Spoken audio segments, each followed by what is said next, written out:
Listening এর ক্ষেত্রে, MCQ ক্ষেত্রে মাথায় রাখবা একটা শুধুমাত্র শব্দ, একটা মাত্র শব্দ যেটা এই লিসেনিং এর হোল আইডিয়াকে ম্যানিপুলেট করে বা ডমিনেট করে অথবা রাজ করে আর কি। ঠিক আছে, সো এটা কিংডম থাকে। তো একটা শব্দ লিসেনিং এর ক্ষেত্রে, একটা শব্দ, অনলি ওয়ান ওয়ার্ড, সেই শব্দটা কি শব্দ? But. This is the key word, but. কেন but? But because multiple choice আর নেচারটা কিন্তু বোঝার চেষ্টা করে। সেখানে তিনটে অপশন থাকবে। লিসেনিং এর ক্ষেত্রে তিনটে অপশনই কিন্তু বলে। রিডিং এর ক্ষেত্রে বাকি তিনটা অংশগুলো লেখা থাকে না, একটাই লেখা থাকে ঘুরে ফিরে, তিনটা লেখা থাকলে অন্যভাবে থাকে, মানে তিনটার কথা থাকে না। কিন্তু লিসেনিং এ তিনটাই কথাবার্তা বলা শুরু করে, বাকি অপশন গুলা ইয়েস অর নো বলে না। যে তিনটা অপশন থাকে প্রতিটা নিয়ে কি আলোচনা করে কিনা?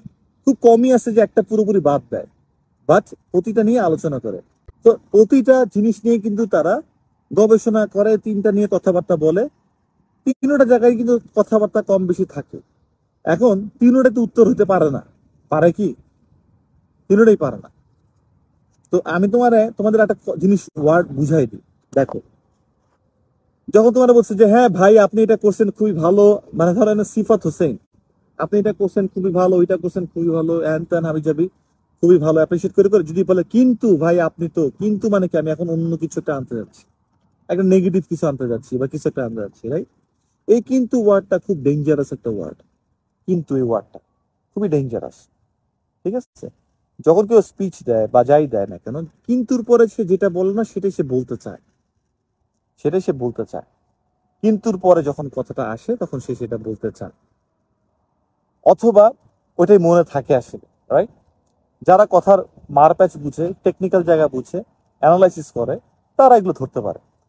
তো আমাদের এত কিছু করা লাগবে না, কিন্তু জেনারেল জায়গা থেকে আমরা যদি একটু দেখি আমরা এখানে কিভাবে বলতে পারি। তো দুইটা তিনটাকে সে আলটিমেটলি নিয়ে আলোচনা করবে লিসনিং এ। বুঝতেছি কথা বলতেছে, সেটা নিয়ে কথা বলতেছে। এখন আসল যে অ্যান্সারটা, তিনটাতে অ্যান্সার হইতে পারে না। তো আসল অ্যান্সার আসতে গেলে বাকি দুইটাকে রিফিউট করতে হবে, যেটা আমরা রাইটিং টাস্ক 2 তে করি, আর্গুমেন্টেটিভে, রাইট? একটাকে আমরা নাকচ করি, অন্যরা কি চিন্তা করে সেটা নেই। এগুলো এখানে আমাদের দুইটাকে রিফিউট করবে, ওরা দুইটা অপশনকে তো বাদ দিবে। এই যে রিফিউট করবে, যে একটা থেকে আরেকটা জাম করবে, এই জামটাই হচ্ছে ট্রিকি জায়গা।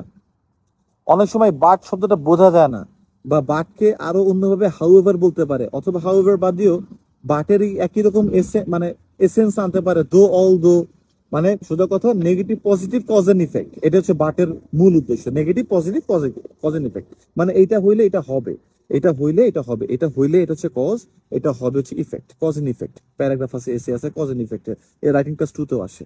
কিন্তু বাট হলো গিয়ে কি, এটা হইলে এটা হওয়ার কথা কিন্তু অন্যটা হইছে, কিন্তু তার মানে কজ এন্ড ইফেক্ট কিন্তু নেগেটিভ, নেগেটিভ আর কি। ঠিক আছে, সো এইখানটাতে যখন আমরা বাট ইউজ করতেছি, মানে আমরা দুইটাতে কিন্তু আলটিমেটলি রিফিউট করব।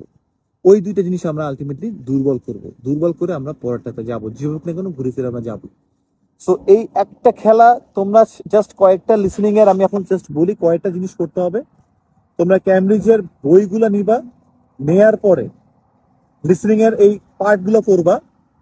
এই পার্ট করার মধ্যে পাঠ খুঁজে বের করবা। যদি শুনতে না পাও তাহলে এই লিসেনিং এর কনভারসেশন কিন্তু বইয়ের শেষে লেখা থাকে। এই লিসেনিং এর কনভারসেশন বইয়ের শেষে, ক্যামব্রিজের বইয়ের শেষে লেখা থাকে। সো ওই লেখাটা তোমরা দেখো, বারবার শোনো, শোনার পরে দেখালে ব্যাক ক্যালকুলেশন করো। আমার ভিডিওতে বলা আছে what is back calculation. So back calculate করার সময় এই বাটের জায়গাটা কোথায় সেটা একটু দেখবা।